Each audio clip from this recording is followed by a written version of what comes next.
बढ़िया hello hello hello 자, 열반장 보고. आगे निकलिए आगे निकलिए 상기하겠습니다.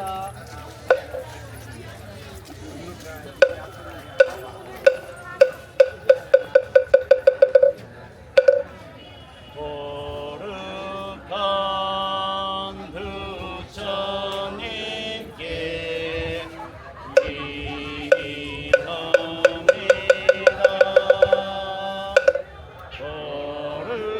거룩한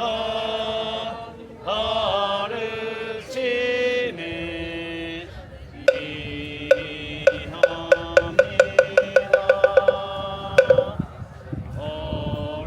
거룩한 스님들께 기도합니다.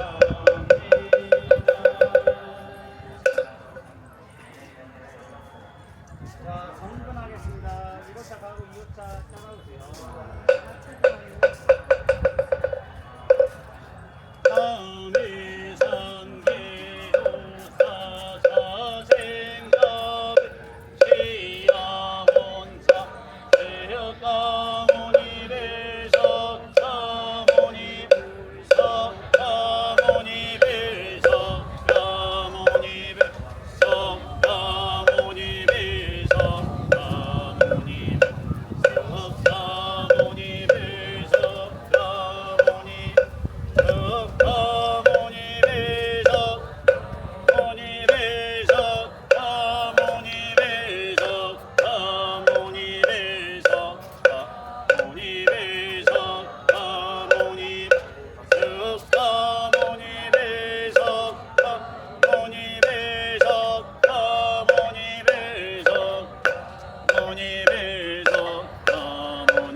2호차 또 2차 마치 왔겠지만 1호차 워낙 뒤에는 또 사람이 없네.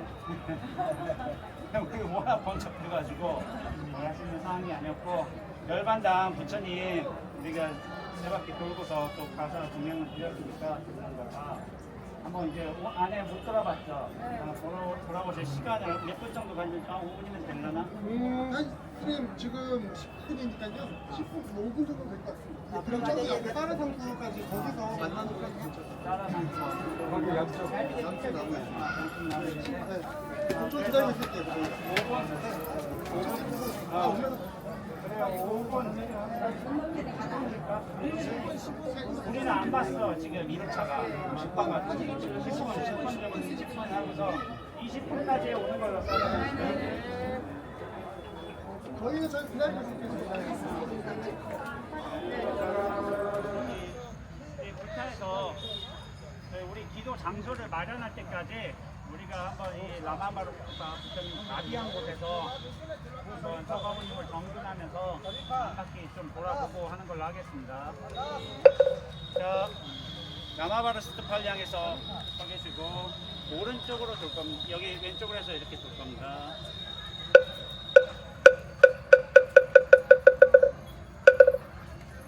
남이 삼기도 사사생각 시야본사 서가모니 베세가모니 베세가모니 세가모니 베세가모니 베서가모니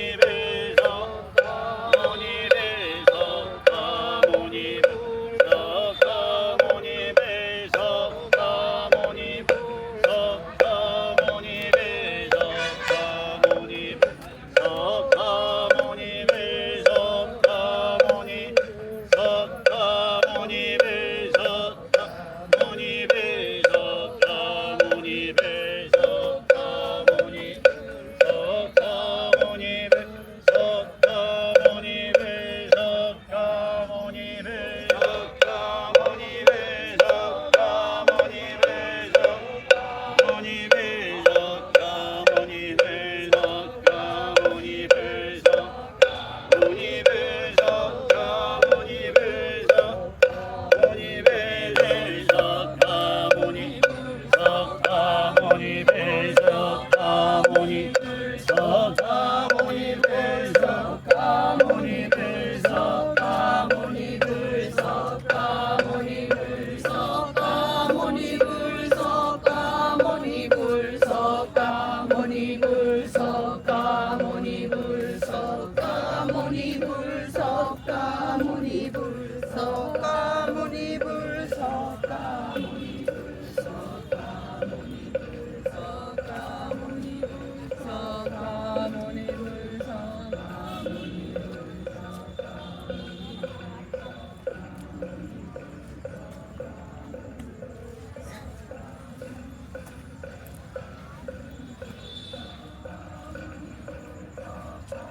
자, 라마바르 스투파에서 부처님 다비한 성스러운 곳이에요. 예전에 현장 스님이라든지 다른 스님이 왔을 적에는 기이한 현상들이 여기서 많이 나타났다고 해요.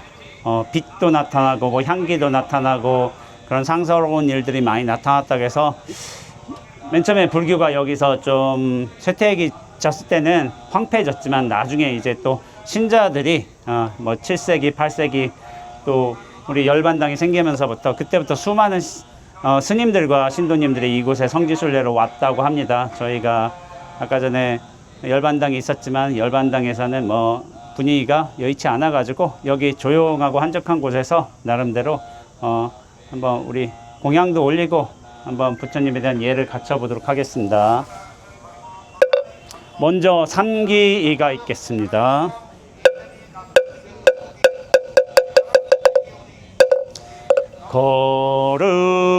거룩한 부처님께 귀합니다.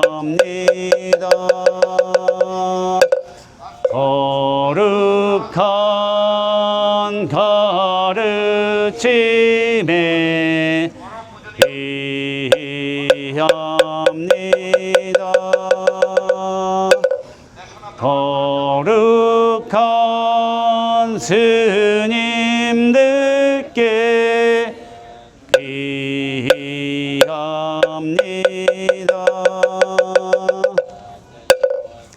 반야신경 봉독이 있겠습니다.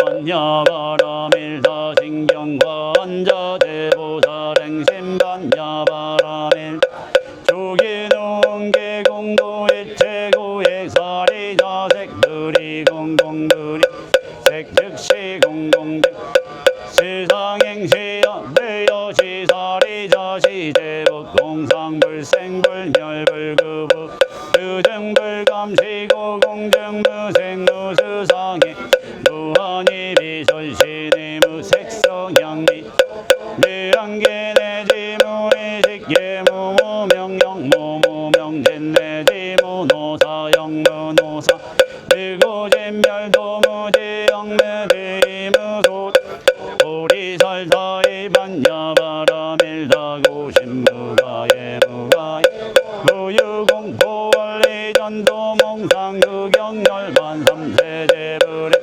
야바라밀다고대안육하라삼맥삼보 고지반야바라밀다시대신주시대명 시무상주시무등 능대일체거진실불어고설반야바라밀다 득설주월라제하제바라 바라생하제모지서바제하제바라하제바라생하제 지서바하제하제바라 바라생하제 모지서바.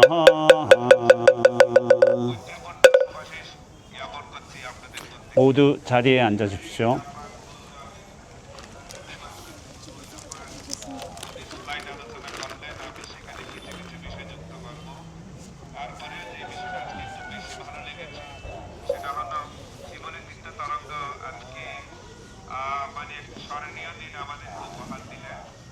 다음은 부처님 다비 스투파에서 육법 공양이 있겠습니다. 호명하신 분 앞으로 나와주세요. 손계행 보살님, 정남영 보살님, 손원주 보살님, 조수진 보살님, 최홍희 보살님, 조영숙 보살님.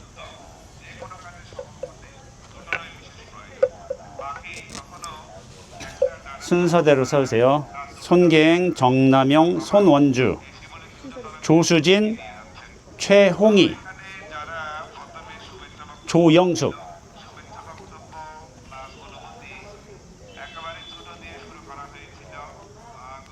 조수진, 최영희,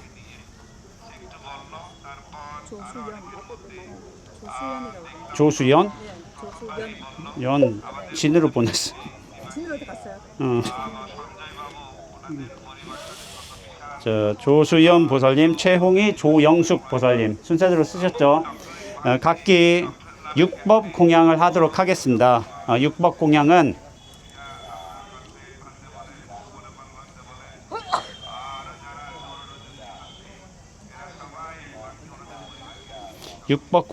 부처님께 6가지 공양물을 올리는데 그 공양물이라는 내용물에 넘어서 그 상징적인 의미가 있습니다. 그 부처님께 공양물을 올리는 외경인 동시에 우리 마음을 정화하고자 하는 의식으로서 하는 예경입니다. 먼저 향 공양이 있겠습니다. 향 공양은 손계행 보살님이 해주시겠습니다. 향, 마음의 향기를 바칩니다. 향은 탐욕, 분노, 어리석음을 태우고 정화된 마음을 퍼뜨리겠다는 서원을 상징합니다. 내 삶도 향기처럼 머물다 가게 해 주소서.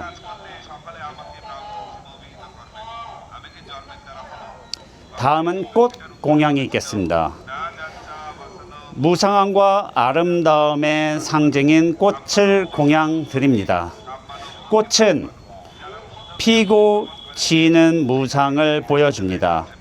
피는 순간 찬란하지만 언젠가는 쓰러지기에 그 속에서 지금 이 순간의 소중함을 배웁니다. 다음은 등공양입니다.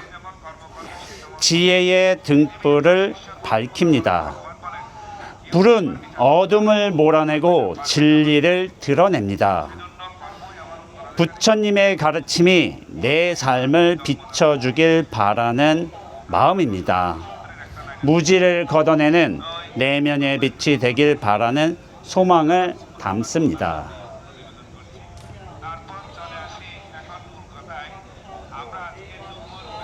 다음은 차 공양입니다.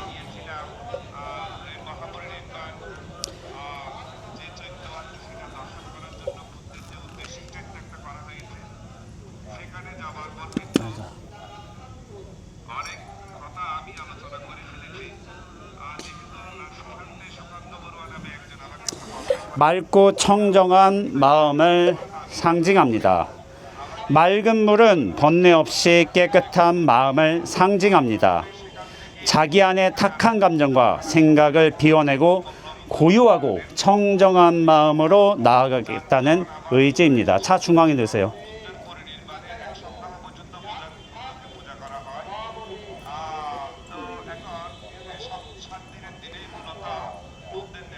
다음은 과일입니다.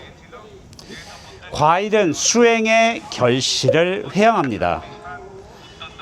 열매는 씨앗에서 시작되어 자란 노력의 결과입니다. 그 열매를 부처님께 올린다는 것은 수행의 결실을 나누겠다는 회양의 실천입니다.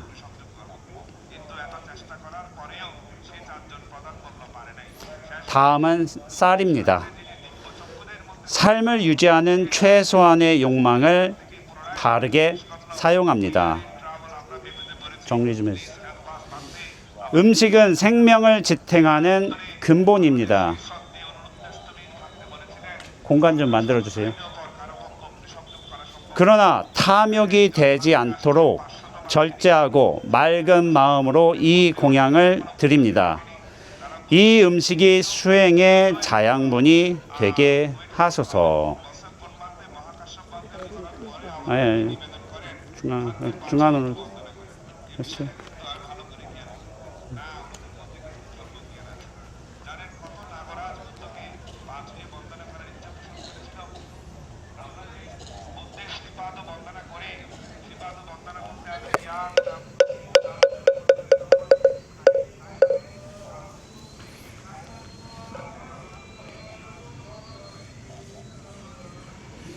예, 우리가 부처님 열반에 드신 곳에 왔죠. 열반에 드신 곳하고 사실은 여기 답이하신 곳하고 약간 좀 차이가 나는 걸로 알고 있습니다. 알고 계신데 제가 20년 전에 혼자 여기에 왔어요. 사실은 그때 출가 전에 제가 혼자서 4대 성지를 돌았어요. 그러니까 저는 스님이 되면은 여행을 못하는 줄 알았어요. 여행을 못하는 줄 알아가지고 내 인생의 마지막 여행이겠구나 하고서 사실은 어딜 가고 싶었냐면은 어딜 가고 싶었겠어요? 유럽에 가고 싶었어요. 유럽이 우리 젊은 사람들은 가고 싶어 한다고요. 가고 싶어 하는데 뭐 책 같은 거 올려놓지 되지 않을까요? 괜찮아요. 아, 그래요?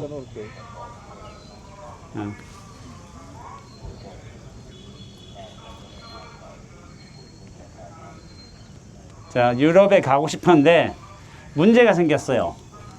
돈이 없어요. 돈이 없어가지고 한 달 정도 시간이 남아요. 출가 때까지. 돈이 없어가지고 한 200만 원 정도 있었나? 그런 거야. 유럽은 좀 부족해요. 200만 원 가지고 가기에는.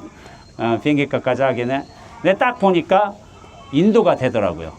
200만 원 가지고. 예, 그때 항공권이 한 60만 원 정도 하는 것 같고, 70만 원 하는 것 같고, 그때는 비싸면 좀 70만 원, 80만 원까지 했는데, 항공권이 그렇게 되고 또 현지 체류비도 돼요. 한 달 정도. 그렇게 해서 제가 인도에 오게 됐는데, 근데 생각해 보니까 내가 출가하는데 4대 성지라도 혼자 도는 게 맞지 않나? 이런 생각이 든 거죠. 당연히 맞죠. 그래서 혼자서 4대 성지를 돌았습니다. 맨 처음에 보드가에 먼저 갔어요. 보드가에 간 이유는 뭐냐면은 저기 불도를 이루겠습니다 하고 똑같아요. 제가 먼저 깨달음이 제일 중요하기 때문에 일단 뭐 네 가지가 있지만은 물론 있어. 그렇지만 불도를 이루는 게 제일 중요해서 보드가에 먼저 갔어요. 그리고 저 마지막에 간 곳이 여기입니다. 여기 쿠시나가를. 그 당시에는 제가 한 오후 4시쯤에 도착했을 거예요. 지금 시간도 뭐 4시 반쯤 됐죠. 4시쯤에 도착해가지고 그땐 사람이 별로 없었어요. 그래서 쿠시나가르가 왠지 한가한 분위기였어요. 지금 같은 분위기가 아니었습니다. 너무 고요해서 한적해서 어떤 느낌이었냐면, 아, 부처님 돌아가신 곳이라서 인기가 없구나. 여기는 깨달은 곳, 뭐 설법하신 곳, 태어난 곳은 뭐 그런데 돌아가신 곳이라서 인기가 없나라고 생각했는데, 제가 생각해 보면 그냥 그때 사람이 없었던 거예요. 순례객들이 별로 없었던 것이고, 그때와 참 분위기가 많이 다르죠. 그래서 우리가 좀 전에 열반당을 다녀왔는데, 열반당을 다녀왔을 적에 사실 열반당은 저 5세기에 제가 알고 있기로는 하리발라라는 스님이 조성하셨어요. 하리발라는 스님이 조성하시고, 그 당시에 여기가 왕국, 여기 말라국의 왕국의 말라카 부인이라고 부인도 계셨겠고, 그래서 말라카 부인이 제일 왼쪽에, 아래쪽에 이렇게 조성돼 있고, 중앙에 하리발라 스님이 좀 앉아 계시대요. 이렇게 앉아 계신 모습이 돼 있고, 제일 오른쪽에는 아난존자가 또 슬퍼하는 모습을 좀 조각을 해놨어요. 해놓고 해가지고 5세기 무렵에 제가 조성된 걸로 알고 있는데, 사암으로 조성해 놨다가 그 나중에 금으로 이제 뒤덮은 거죠. 덮어가지고 금장을 해가지고 한 거지만, 우리가 열반당은 거기서는 뭐 이렇다 할 만한 건 하지 못하고, 여기가 한적한 곳이기 때문에 여기서 육법 공연도 하고 법회도 하고 법문도 하는 걸로 하겠습니다. 그렇지만은 부처님이 돌아가실 때를 한번 생각해 볼게요. 부처님의 마지막 안거지를 어디서 나셨냐면은, 우리가 내일 가게 될 바이샬리에서 나셨습니다. 바이샬리에 나셔가지고, 사실은 마지막 안거를 나으신 다음에 그 전에 무슨 일이 있으셨냐면은, 당신께서 전법을 하신 여러 곳이 있을 거 아니에요. 이를테면 영취산도 있을 것이고, 중림정사도 있을 것이고, 아니면 기원정사도 있을 것이고, 당신이 전법을 하신 모든 곳을 한 바퀴 쭉 도십니다. 도신 다음에 이 바이샬리에 돌아오셔서 이렇게 말씀하신 거예요. 열애는 이제 3개월 뒤에 열반에 든다 라고 이렇게 고하셨어요. 고하셔가지고 이제 그 당시에 이 바이샬리 마지막 안거지를 떠나시면서 이 바이샬리를 한번 나중에 뒤로 딱 코끼리처럼 쳐다보셨다고 해요. 코끼리처럼 이제 쳐다봤다는 건 뭐냐면은, 코끼리가 몸이 크잖아요. 몸이 커가지고 이렇게 쓱 해서 돌아보셨다는데, 당신 그때 나이가 몇 세시겠어요? 80세시죠. 80세 되셨고 노구세요. 노구시니까 쓱 하고 돌아보시는데, 이제 이 바이샬리를 보는 것도 마지막이겠구나 하고서 돌아보셨다고요. 당신이 열반을 예언하시죠. 열애는 열반에 든다 하고서 그렇게 자리를 떠나셨습니다. 자리를 떠나셔서 지금 이곳에 있는 쿠시나가르까지 이르신 거예요. 근데 쿠시나가르에 이르시기 전에 아주 중요한 인물을 만나죠. 중요한 인물. 누구를 만났겠어요? 춘다라는 뭐 대장장이란 말도 있고, 대장장이라는 춘다를 만나요. 춘다를 만나서 공양을 받습니다. 공양을 받는데, 원래 좀 아난이 좀 걱정했다고 해요. 그 당시에 조금 가뭄이 심해서 이렇게 공양물이 넉넉치 않은데, 춘다가 부처님께 공양을 드릴 수 있는 기회라고 이렇게 하니까 춘다가 환희심을 내서 공양을 냈겠죠. 공양을 냈는데 부처님께 그 당시에 무슨 음식이냐면은 이름이 수카라 맞다라는 공약물을 내요. 공약물. 수카라 맞다. 수카라 맞다라고 현지어예요. 근데 이 음식에 대한 좀 해석이 분분해요.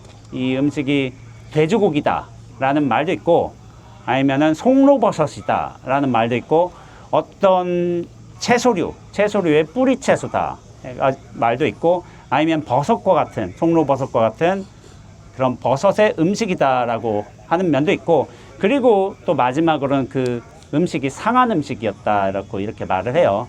춘다 같은 경우에는 부처님께 좋은 음식물을 공양 드리고 싶었겠죠, 당연히. 부처님이 이제 열반하러 가시는 길이니까. 그런데 부처님이 그 음식을 드시고 난 뒤에 바로 명령을 내리십니다. 그 명령은 뭐냐면은 이 음식은 아무도 소화할 수 없느니라. 땅을 파서 음식을 묻어버리거라 해가지고 그 공양 음식에 대한 명령을 내리세요. 명령을 내리시고 난 뒤에 당신께서 힘들어 하시는 거예요. 그때부터 복통과 이제 설사가 시작되시는 것입니다. 부처님께서 이렇게 죽음을 예견하시고 당신을 춘다의 마지막 공양을 받으신 거예요. 춘다가 공양 올린 탑터도 제가 알고 있기는 딴 데로 있습니다. 그래서 그러다가 당신께서 열반을 예언하셨으니까 요 강가에서 목욕도 하고 그러면서 천천히 이제 노구를 이끌고서 안안에 이제 부축을 받으면서 이 길로 걸어 오십니다. 걸어 오셔가지고 나무 아래 앉으셨어요. 그런데 부처님께서 그 이후로 춘다의 공양을 받은 이후로 사실은 식사를 못 하셨어요. 그 소문이 다 수행단한테 퍼졌겠죠. 열반, 반열반이라고 해서 완전한 열반에 들어가신데 이것이 마지막 공양이었다는 말을 알고 나서 춘다는 굉장히 큰 죄책감에 빠집니다. 왜냐하면은 지금까지 수많은 사람들이 부처님께 공양을 올렸을 거 아니에요. 공양을 올렸는데 춘다가 대장장이 춘다가 올린 공양물로 인해서 부처님께서 복통이 일어나고 설사가 일어나고 기운이 쇠약해지고 식사를 못 드시고 하니까 얼마나 큰 죄책감이 들겠어요. 그러니까 주변에 있는 사람들도 춘다를 질책하는 일들이 많았어요. 그런 일을 부처님께서 아셨겠죠. 그러니까 춘다를 불러드려요. 그러면서 무슨 말씀을 하시냐면은 춘다에게 이렇게 묻습니다. 공양 중에 부처님이 받은 공양 중에 가장 큰 공양이 무엇이냐라고 할 적에 그 공양은 무엇일까요? 수자타. 부처님이 깨달음에 이르시기 직전에 드셨던 유미죽이라고 하는데 그 유미죽을 공양 올린 수자타의 공덕이 굉장히 크다라고 말하죠. 춘다도 그걸 알고 있었어요. 근데 부처님이 이렇게 말씀하신 거예요. 수자타가 그때 올렸던 공양과 똑같이 중요한 공양이 바로 너 춘다가 낸 공양이니라 이렇게 말씀드려요. 사람들은 원망을 하잖아요. 저것 때문에 부처님 돌아가신다고, 저 상한 음식 때문에. 근데 부처님은 그렇게 말씀하신 게 아닌 거예요. 왜 그러냐면은 중요한 게 있습니다. 우리가 열반 중에 열반이 두 가지 종류가 있어요. 유여의 열반하고 무여의 열반이라는 게 있습니다. 유여의 열반은 뭐냐면은 우리가 깨달음을 얻었다 하더라도 이 몸을 끌고 다니잖아요. 생각도 하게 되고 여전히 몸하고 생각에 의지하는 바가 있어요. 그것에 남은 바가 있어서 깨달음을 얻었지만은 이 몸의 한계, 생각의 영역에 힘을 받기 때문에 유여의 남아있는 바가 있는 열반이라고 해요. 깨달음이라고 하는데 완전한 깨달음은 뭐냐면은 이 육신마저도 떠나가는 거예요. 이 생각마저도 떠나가는 거. 그걸 반열반이라고 부르는데 이 반열반에 이르게 하는데 춘다가 마지막 공양을 올린 겁니다. 깨달음에 이르기 전에 마지막 공양은 수자타 여인이었고 이 반열반에 이르는 마지막 공양은 춘다가 올린 겁니다. 그래서 부처님이 이런 말씀까지 하세요. 너는 열애에게 이 마지막 공양을 올린 공덕으로서 부유하게 태어나고 다음 생에 아주 고귀한 혈통으로 태어나고 용모도 단정하고 수명도 길고 온갖 복을 받을 것이다 라고 예언을 해요. 우리의 상식과는 참 반대죠. 우리의 상식은 큰 스님 돌아가시면은 잘못 누가 음식 줬다고 해봐. 저 불효상자 뭐 이렇게 될 거 아니야. 그리고 큰 스님 돌아가시면 우린 뭐라고 해요? 속환사바라고 하잖아요. 속환사바. 아니 큰 스님 좀 좋은 곳에 가서 좀 쉬시다 오시면 되지. 왜 속환사바? 속히 이 사바세계로 돌아오십시오. 이런 말씀을 드려요. 근데 부처님께서는 더 이상 돌아오시지 않습니다. 왜냐하면 아라한이에요. 생사윤회가 끝나신 분이에요. 더 이상 돌아오지 않으세요. 그런 완전한 적정, 완전한 열반에 이르는데 그 마지막 공양을 한 게 춘다인 거예요. 춘다. 그래서 이 춘다의 공덕이 무수하게 큽니다. 우리가 인간적인 관점에서 생각했을 때는 저런 상한 음식을 줬으니까 안 좋다고 생각하지만 춘다 공양이 탑터도 있어요. 이 공양을 올린 탑. 이게 고귀한 공양이 되는 거예요. 수자타의 공양만큼. 그렇게 해서 열애께서는 부처님께서는 나중에 돌아가시기 전에 어떻게 했어요? 고열도 나겠죠. 고열 나고 설사도 나고 몸이 불들불들 떨리기도 하고 그렇게 아프셨어요. 그럼 옆에서 보는 사람은 굉장히 힘들었겠죠. 특히나 누가 힘들었냐면은 아난이 힘들었어요. 아난이 25년간 부처님의 가장 가까운 제자로서 부처님을 굉장히 잘 시봉했죠. 그러니까 부처님이 어떤 말씀을 하시냐면은 아난은 나 열애를 마치 입안의 혀처럼 시봉했다. 이런 말을 하세요. 입안의 혀처럼 시봉했다는 건 뭐냐면은 가장 가깝다는 말일 수도 있고 가장 가깝죠. 그리고 가장 어떤 느끼지 않을 정도로 불편하지 않게끔 그렇게 시봉했다는 것일 수도 있고 그리고 아난의 특징이 뭐죠? 부처님의 말씀을 모두 다 외웠습니다. 가장 다문제 아난이라는 존재라는 칭호가 있지만은 부처님의 말씀을 모두 외운 게 아난 존재예요. 그러니까 아난이 굉장히 슬퍼하고 있는데 그런 아난을 다시 한번 불러드립니다. 부처님께서 돌아가실 적에 상스러운 일들이 일어났어요. 상스러운 일들. 어디서 하늘의 음악 소리도 들리고 그리고 상스러운 어떤 꽃 향기도 나게 되고 그리고 그 당시에 사라나무가 사실은 우리가 사라상수를 좀 전에 봤지만은 사라나무가 이렇게 줄기가 확 휘어지더니 거기서 꽃이 피기 시작한 거예요. 꽃이 피기 시작하니까 그 아난이 묻습니다. 부처님 이건 도대체 무슨 일입니까? 하니까 부처님이 이런 말씀하세요. 이것은 하늘의 신들이 열에게 올리는 마지막 공양이니라 라고 해요. 이렇게 향기로운 음악도 나고 소리도 나고 장엄한 빛도 나오고 사락상수가 고개를 숙여서 꽃을 피우고 하는 게 마지막 신들이 올리는 마지막 공양이라고 말씀을 하세요. 그런데 여기서 중요한 게 있습니다. 부처님이 부처에게 올리는 제1위 공양, 최고의 공양은 이게 아니니라 라고 말씀하세요. 최고의 공양이 뭐라고 말씀하시는지 아세요? 열애에게 올리는 제1의 공양은 열애의 가르침에 따라서 수행하는 것이니라 라고 이렇게 말씀을 하세요. 끊임없이 우리 부처님의 유언이 있죠. 방일하지 않고 정진하라. 낙숫물이 바위를 뚫듯이 그런 말씀을 하세요. 그런 것처럼 끊임없이 정진하면서 깨달음에 이르는 것이 우리가 부처님께 최고로 올릴 수 있는 공양인 겁니다. 공양. 수자타의 공양도 있었고 춘다의 공양도 있었어요. 우리가 공양의 의미를 살펴보자면 하늘신도 부처님의 반열반을 축하하면서 상서로운 음악과 빛과 살아상수와 모든 걸 보내요.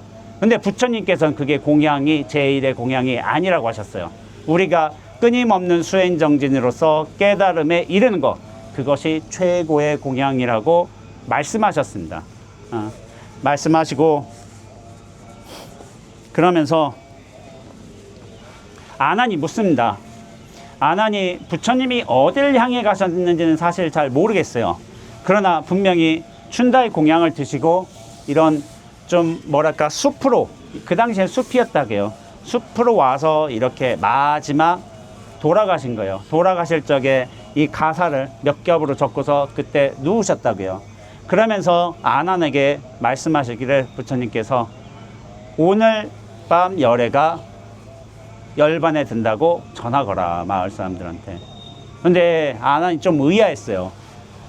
아니 부처님께서 사의국이라든지 큰 성이라든지 중림 정사라든지 큰 절이라든지 아니면 다른 바이샬리라든지 그렇게 큰 수행처가 있는데, 성도 있는데, 대도시도 있는데 왜 그런 곳에서 열반에 드시지 않고 이처럼 한적한 숲속에서 열반에 드시려 하십니까? 하니까 부처님이 이런 말씀을 하세요.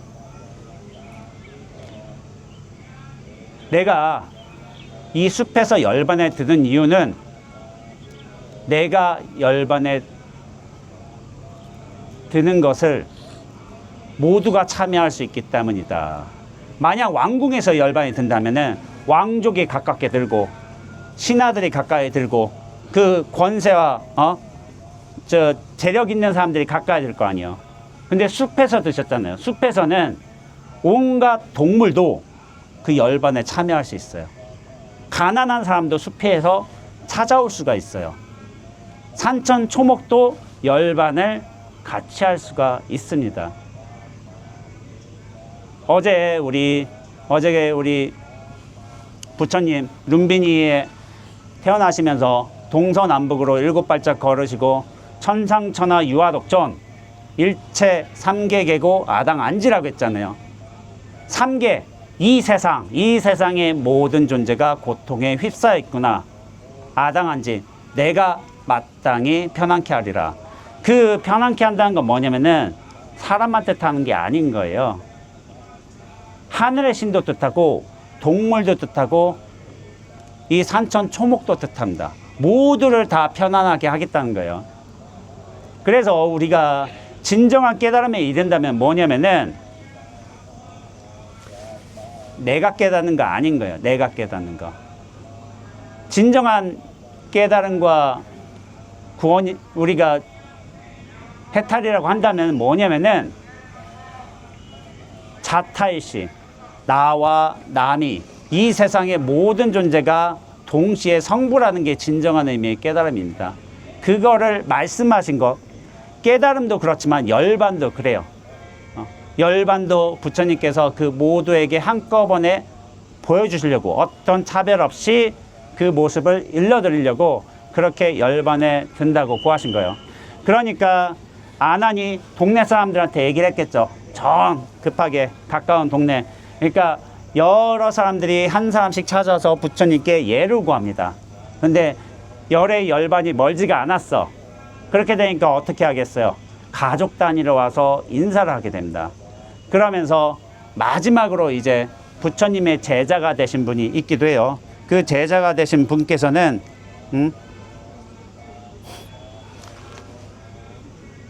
마지막 부처님 누구를 믿고 어떤 사람을 따라야 됩니까? 누구 말이 옳습니까? 이런 말을 하지만은 그 사람의 행을 보라.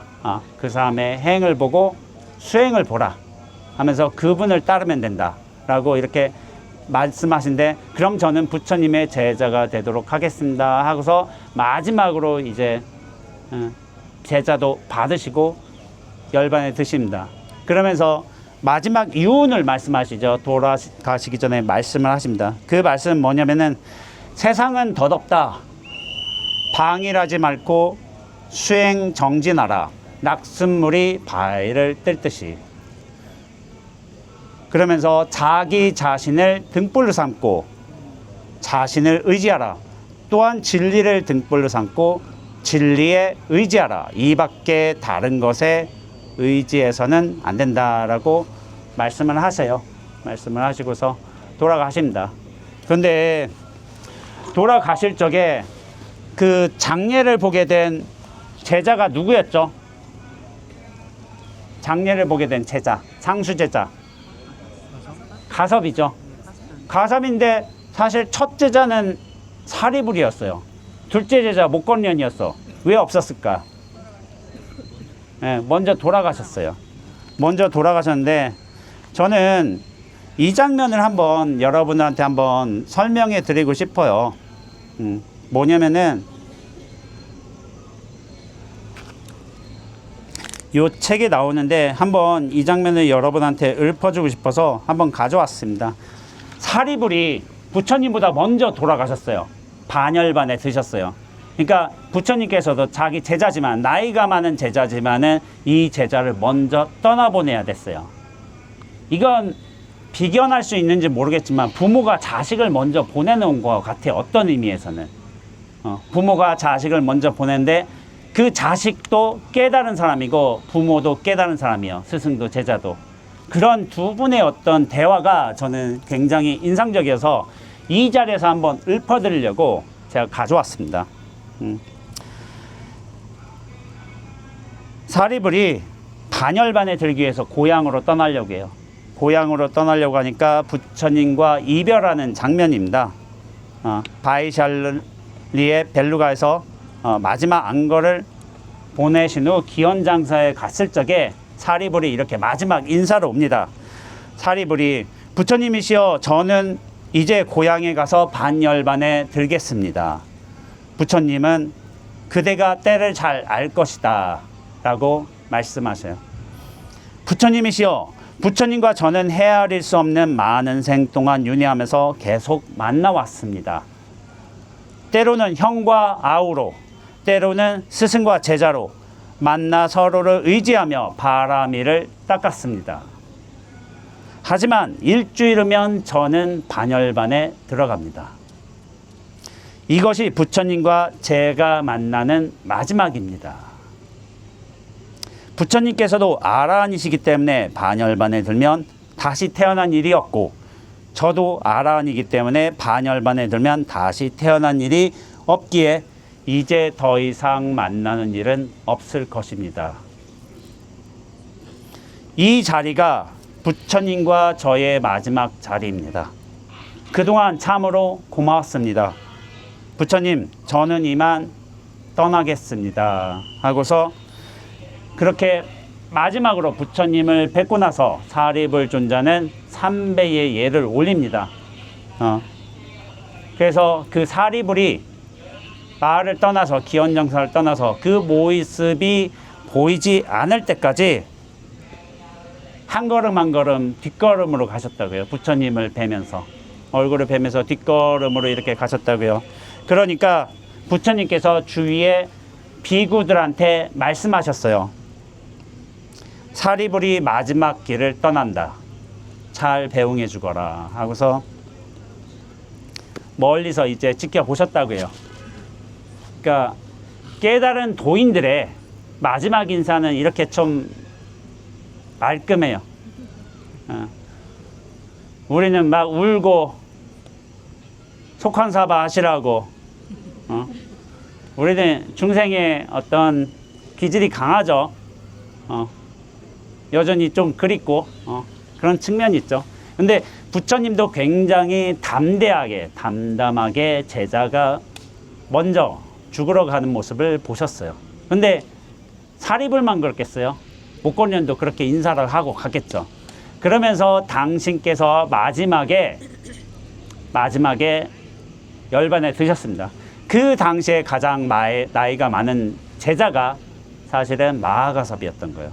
그래서 마하가섭한테 법을 전하는 겁니다. 법을 전하는 거예요.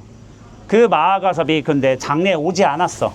조금 멀리 가 있다가 부처님의 열반 소식을 좀 뒤늦게나 듣고 급하게 왔어요. 급하게. 근데 그 상수제자인 마하가섭이 오기 전까지 다비를 치를 수가 없었다고요. 왜냐면 상수제자가 안 왔으니까.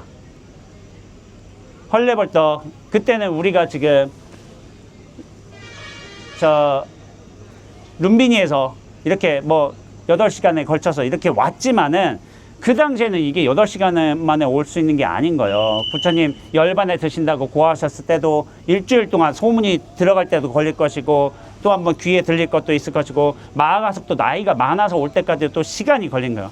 그래서 부처님의 다비를 기다리다가 마지막에 오셨습니다. 그러니까 마하가섭이 어떻게 했냐면은 부처님의 법구를 이렇게 저희 오른쪽으로 돌면서 이렇게 말씀하셨어요. 부처님, 본무 생사라는데 본래 생사가 없다는 것인데 부처님은 왜 이렇게 죽음을 열반을 보여주십니까? 라고 물으신 거예요. 그러니까 부처님이 돌아가셨잖아요. 돌아가셨음에도 불구하고 관 밖으로 두 발을 탁 내밀어 보이셨습니다. 그게 부처님의 답이었어요. 그렇게 하니까 마하가섭이 이제 부처님의 다비를 진행해도 된다 하고서 마지막에 부처님을 그렇게 보내드립니다. 이게 선에서 말하는 스승과 제자의 문답이에요. 이게 선문답이라고 해요. 굉장히 이상하지만 굉장히 멋있어요. 우리 선에서의 가풍입니다. 근데 이 부처님이 돌아가셨을 적에 다비를 진행합니다. 사실 이 말라국은 여기 다비장은 원래 다비장이 아니었어요. 다비장이 아니었고 말라국의 왕이 즉위하는 대관식을 하는 장소였습니다. 근데 부처님이라는 위대한 성령께서 돌아가셨으니까 여기서 다비를 치렀으니까 대관식은 이제 사라졌어요. 의미는 부처님이 다비하신 곳으로 그렇게 유명해지게 됩니다. 다비를 마쳤을 적에 부처님은 이미 그 시대의 위대한 붓다였어요. 붓다. 여러 제국에 여러 국가에 소문이 났겠죠. 그러니까 8개 국가에서 찾아와 가지고 서로 부처님의 사리를 가져가겠다고 그렇게 얘기를 했어요. 근데 이 다비를 치른 요 말라국에서는 부처님 사리를 안 주려고 해. 왜냐면 우리나라에서 다비를 치르셨으니까 안 주려고 해. 그러니까 그 당시에 유명한 성인이 있었어요. 성인. 도나라는 바라문이 있어. 도나라는 바라문한테 물어봅니다. 물어보고서 어떻게 해야 됩니까? 과연 이 부처님의 사리를 이 말라국에서만 다 차지하려고 했는데, 그러니까 도나라는 바라문이 부처님은 일체 중생을 평등케 대하고 이롭게 하는 것이 부처님의 자비행위였다. 보살행위였다. 어찌 한 국가에서만 이 사리를 차지할 수 있겠는가 하고서 사리를 균등하게 8개 국가에 나누라고 했어요. 그렇게 해서 8개 국가에 나눴습니다. 나눴는데 부처님 열반을 늦게 들은 그런 나라도 있을 거 아니에요. 나라가 늦게 찾아왔어요.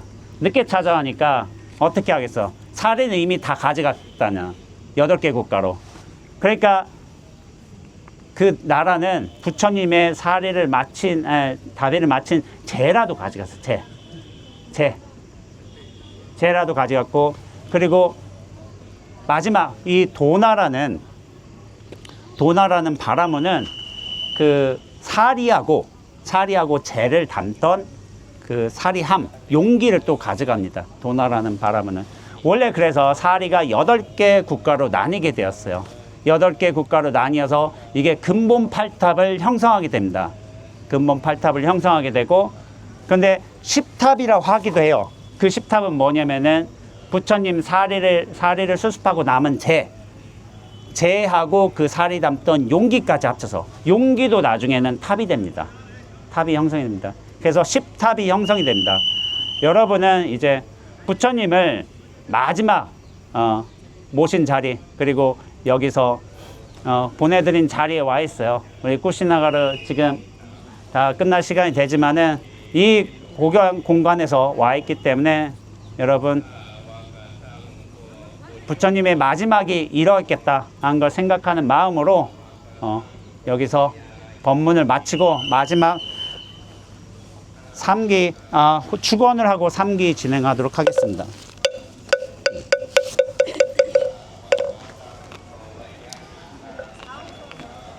사홍성원 하기 전에 축원을 하겠습니다.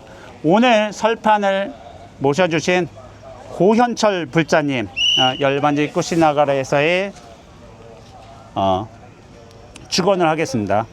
대전시 유성구 상대동 아이파크 103동 3103호 이름 고현철, 고재권, 김만중 삶이 감사와 사랑이 가득하도록 기꺼이 즐길 수 있기를 발언합니다 하고, 그리고 우리 순례단 일행들 이름을 또 한번 불러줘야죠.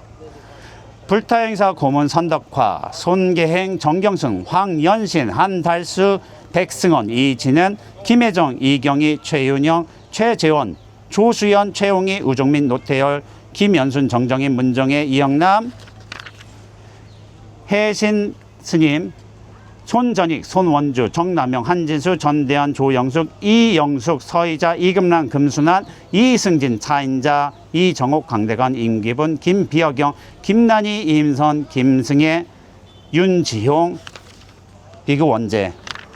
이와 같이 순리하고 발언한 인연공덕으로 부처님의 가피가 가득하고 세세생생 보살도를 행하게 하옵소서. 나무 서가모니불, 나무 서가모니불, 나무 시아 본사 서가모니불. 자, 정불하십시오. 정불하십시오. 정불하십시오.